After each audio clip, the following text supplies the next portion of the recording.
Ahojte, čaute. Dneska takto značkovom od sponzora programu, tiež by to tak bolo. Tak dneska sme takto civilne, nachádzame sa v Brezne, v mojom rodnom meste. Kombajník je na Morave, druhý zatiaľ kosí. Máme piatok, ani neviem aký dátum. Poslali nás domov s tým, že preprchávalo posledné dni, takže je to vlhké. Dneska sa očakávajú dosť veľké zrážky ohľadom búrok. No a jeden kombajník ešte kosí, ten Nemec, ten na úzkých kolesách. Takže budeme vidieť, ako sa mu čo podarí nakosiť. No a my budeme čakať na telefonát, kedy sa počasie umúdri. Zatiaľ je to také, že človek teraz nevie čo so sebou, keďže 3-4 týždne išiel vo šfungu stále non-stop a zrazu je doma, sedí na zadku a nevie čo by skôr.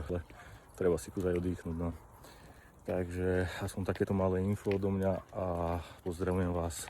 Nezabudnite dať follow, lajky, zdieľajte, páčikujte a ja vás pozdravujem. Takže ahojte, a je tu moja Korinka. Kori, poď. Tak možno nie. Čaute.